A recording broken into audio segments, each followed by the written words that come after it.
Diego Santos es un artista plástico con una intensa carrera creativa a sus espaldas. Pintor, escultor, grabador, arquitecto de interiores y diseñador de muebles y objetos bellos, no ha renunciado nunca a ninguna disciplina artística para plasmar sus propuestas estéticas. Es uno de los agitadores culturales de Málaga. Ha expuesto sus obras en las salas y museos más importantes de nuestro país y cíclicamente lo hace en galerías donde exhibe sus últimas conjeturas artísticas. Diego Santos siempre ha vindicado la estética de la Costa del Sol de los años 50 y 60 y lo hace desde el punto de vista del que busca y encuentra y del que se sorprende ante lo bello, por muy efímero que sea o por muy escondido que esté. Y especialmente influido por la figura de Marcel Duchamp, su investigación plástica no ha abandonado nunca la búsqueda de la idea y la belleza. A continuación conoceremos la obra y las reflexiones de Diego Santos, un explorador del arte contemporáneo que hoy habla en la verdad de cada uno.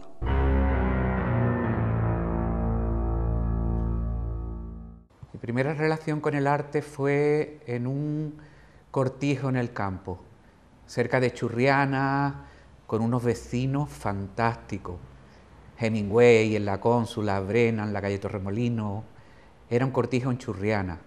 Y ya con 13 o 14 años, pues yo empezaba a hacer cositas y interesarme por el mundo del arte. Eso fue el principio. Y el detonante ya que me hizo estar seguro que era lo que me gustaba y que iba a ser un mundo que a mí me iba a llenar toda mi vida, fue en un viaje con 17 años a París. Me siento cómodo en todos los campos. A mí me gusta jugar a artista total. Es aquel juego del arte de los artistas del Renacimiento. Igual pintaban un cuadro, hacían una escultura maravillosa, que organizaban una fiesta para los Medici. Pues yo me considero un artista así. Pinto, hago dibujo, hago esculturas también, interiores, el diseño me interesa. Y hago de mi vida también una obra de arte y del espacio donde vivo. Entonces concibo el arte como una obra total, ligada a mi vida ya en sí es una obra de arte, es como tú piensas, como tú te mueves, la sensibilidad con que entiende y fluye todo lo que pasa por ti, por tu vida. Entonces todo es una obra de arte, intento que todo sea una obra de arte. Casi siempre parto de una idea, concibo el arte, en ese sentido soy muy Duchamp. Arte e idea siempre a mí me ha, desde que tengo ya más tablas en el mundo del arte, ¿no? La historia del arte como idea, el desarrollo de una idea acompañada de una buena ejecución, me parece, nunca olvidándome de la técnica y de hacer una obra de calidad, porque yo soy muy meticuloso. A veces me da pudor quedándome solo en la idea. Todavía me tengo que esforzar en demostrar que soy un artista y hacerlo bien. Y a veces me parece que con la idea es suficiente, pero a mí no me basta solo la idea, aunque parto de la idea. La ejecución tiene que ser impecable y tiene que estar bien realizada, la puesta en acción tiene que estar bien, la obra tiene que estar bien enmarcada, lo que contenga tiene que estar bien contado, en fin. Pero partiendo de mi trabajo es puramente conceptual.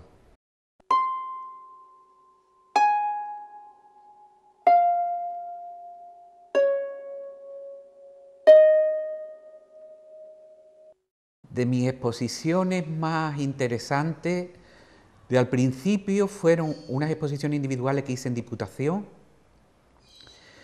después en los 80, en el 85, el estilo del Relá en el Colegio de Arquitectos, pues por mi preocupación por los años 50 y toda aquella estética de vanguardia, creo que fue una época y una exposición que marcó mucho la década de los 80 en esta ciudad y que abrió muchos caminos y muchas lecturas, que se empezó a ver Málaga como una ciudad lineal y no como una ciudad provinciana y abierta al estilo internacional.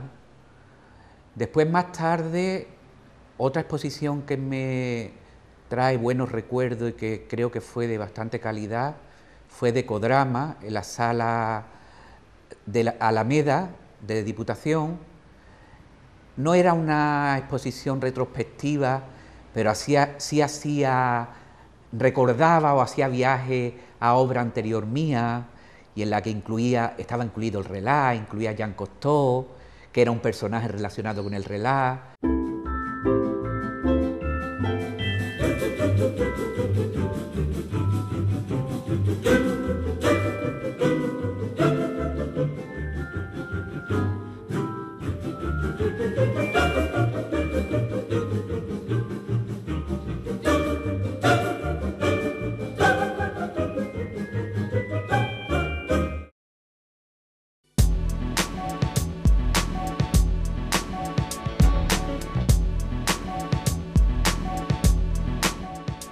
La mayoría de los grandes artistas han mirado a artistas anteriores para crear su propia obra. Picasso, por ejemplo, con las Meninas de Velázquez, o Duchamp, por ejemplo, usando la Gioconda y pintando encima de la Gioconda. Actualmente los hermanos Champ comprando una colección de grabados de Goya y pintando encima. Eso entra parte totalmente. Y del juego contemporáneo, del artista contemporáneo. Es un juego, yo creo que lo puso en acción Duchamp. A Duchamp se le consideraba el artista sin obra. Era el artista que trabajaba la idea. Sus amigos le decían el artista sin obra, porque él era un vendedor de ideas. Pues yo comparto mucho esa historia del vendedor de ideas. El objeto elegido por un artista, solamente por el hecho de ser elegido e incorporado en una obra, adquiere otra dimensión, se convierte en obra de arte, solamente por haber puesto tu mirada y darle otra lectura. Ese es el trabajo que hacían los dadaístas, no solamente Duchamp, muchos artistas hicieron eso. Y a mí siempre me ha inspirado y me ha producido mucho interés el hallar un objeto. Era también jugar un poco a hacer un trabajo de poesía visual a través de objetos. Elegir algo que cuenta una historia. Elegir algo que a veces es muy difícil. Tienes un objeto que tienes que conseguir. Pues quiero contar una historia y tengo que conseguir tal objeto. O hallas un objeto que te ayuda a contar algo. Y con eso fabrica una asociación de objetos convertidos en cosas ordenadas que cuentan una historia artística, ¿no? A la que yo añado mi parte creativa, a la que yo añado mi sello, digamos, ¿no? Ese trabajo me interesa mucho.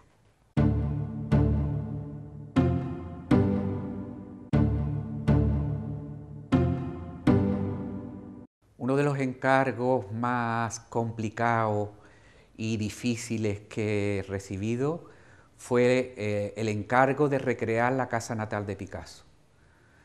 Me dio miedo al principio porque es un proyecto...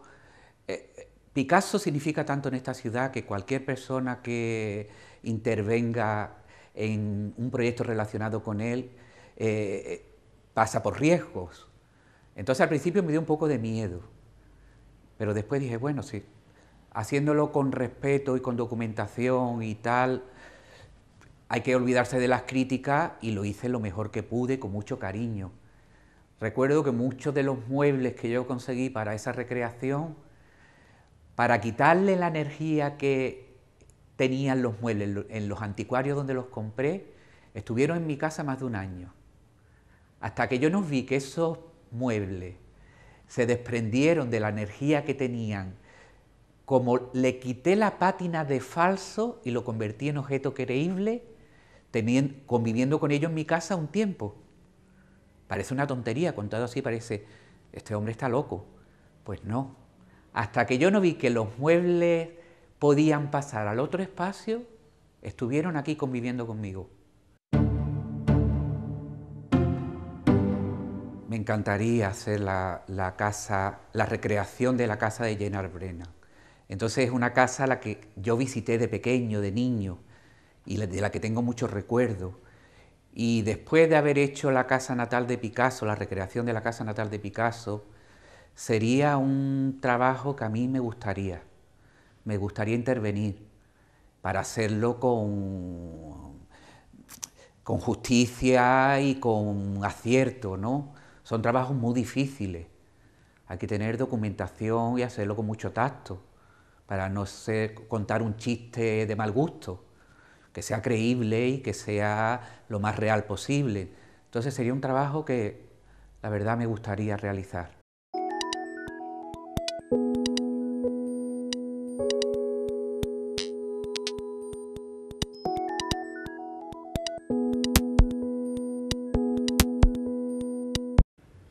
La belleza es aquello que nos hace mover la sensibilidad y que llega directo a los sentidos. Es algo difícil de contar, pero fácil de sentir. Y apenas una persona tenga un mínimo de sensibilidad, la capta. Aunque hay bellezas de diferentes signos, hay belleza de lo bonito, de lo amable, y también hay otro tipo de belleza más desagradable que también contiene belleza. Es difícil de explicar. A mí me cuesta contar qué es la belleza, porque conceptualmente no es una cosa uniforme. La belleza interior es de las cosas más complejas de entender, y para hablar, para mí es un poco complicado. Cuando se despierta, se abre un campo que no captas de ninguna otra forma. Es como tocar dentro. La belleza interna aparece cuando tú te olvidas del escaparate hacia afuera y viajas hacia adentro. Es como tocar, llegar a tocar a tu yo interno. Es como un personajillo que hay dentro de ti, a lo que yo llamo la belleza interna. Es placentero, gustoso, es otra dimensión, otra historia. Para mí sería importante para mí la vida si no lograra conectar con ello.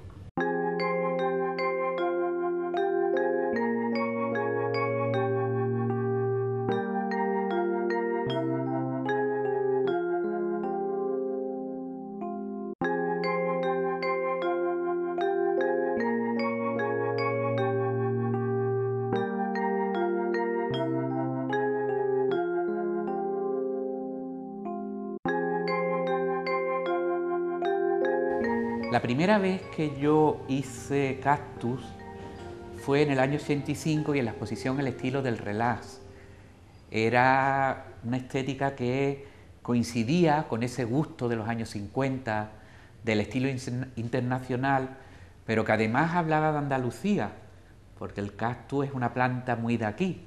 Es estilo internacional, matiz a la vez, porque es la última época de matiz, que es años 40, 50, y toda mi preocupación por la arquitectura que se desarrolla en la Costa del Sol en los años 50, 60, décadas de los 50 y 60. Pues el pez espada, el Bazar Aladino, muchas piezas de gasolinera, el mercado de mayoristas de Málaga, el CAC, posiblemente exista porque el estilo del relax reivindicó esa arquitectura. El mercado de mayoristas iba a desaparecer. Se respetó porque la Junta de Andalucía, a raíz del libro del estilo del relax, lo declaró bien de interés cultural. Uno de los proyectos que más me interesaría llevar a cabo sería poner en marcha el Museo del Estilo del Relax. Un museo que hablara de la Costa del Sol, de su historia, que pusiera esta zona, que ordenara esta zona. Creo que es muy importante porque hablaría de por qué Málaga, dentro de esta autonomía, es diferente al resto, de todo lo que impregnó el turismo y personajes tan importantes que pasaron por la costa en la década de los 50 y 60, como Costó, Hemingway, Gerard Brennan, y después una lista interminable de personajes, de actores, de, pues yo qué sé, Elizabeth Taylor, todo lo que pasó por Marbella, por el Marbella Club y por Torremolinos, Brigitte Bardot. Entonces, yo creo que para esta ciudad, una ciudad que dispone de poco patrimonio histórico, artístico, antiguo, comparado con el resto de las ciudades cercanas de Andalucía, tendría que proyectarse y venderse como una ciudad moderna y cosmopolita. ¿Qué forma mejor de hacerlo hablando de la Costa del Sol? Hablando de ella misma, pero contando una historia muy intelectualizada, muy real, y sería un proyecto interesantísimo. Me encantaría que Málaga fuera capaz de entender y poner en marcha ese museo.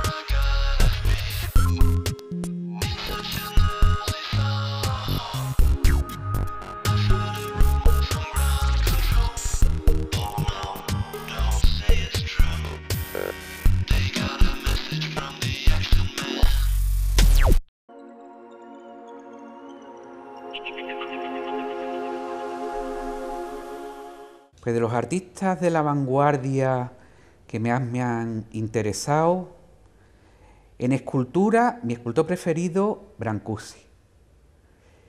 Y en pintura, Matisse, Picasso, Duchamp, mucho, es un artista que me interesa mucho porque yo creo que fue un revolucionario. El arte contemporáneo se alimenta mucho de Duchamp. Man Ray también me gusta mucho, yo creo que es un fotógrafo y un artista exquisito. Y Giacometti, otro artista que también me interesa. Y más recientemente, pues Louis Bourgeois, por ejemplo, es un artista que me apasiona. Tiene un lenguaje tan directo, tan ácido, tan entrañable y fuerte a la vez. La arquitectura siempre me interesó mucho. Y de los arquitectos preferidos para mí, pues Le Corbusier, Mies van der Rohe, Niemeyer.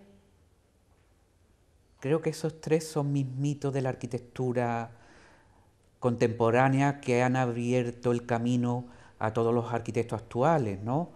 A Herzog de Meuron, a Zaha Hadid, a todos los arquitectos que ahora están en la escena internacional. Yo creo que esos fueron tres maestros de la arquitectura internacional que abrieron un campo impresionante para el lenguaje de la arquitectura actual. En el mundo del diseño de interior y del diseño de mobiliario, las figuras que me empiezan a interesar son los artistas de los años 20, Dinan, Jean-Michel Franck, artistas del París del año 25, que es cuando se inicia el Déco, y posteriormente, pues, Eero Saarinen, Alvar Aalto, más actualmente Philippe Starck.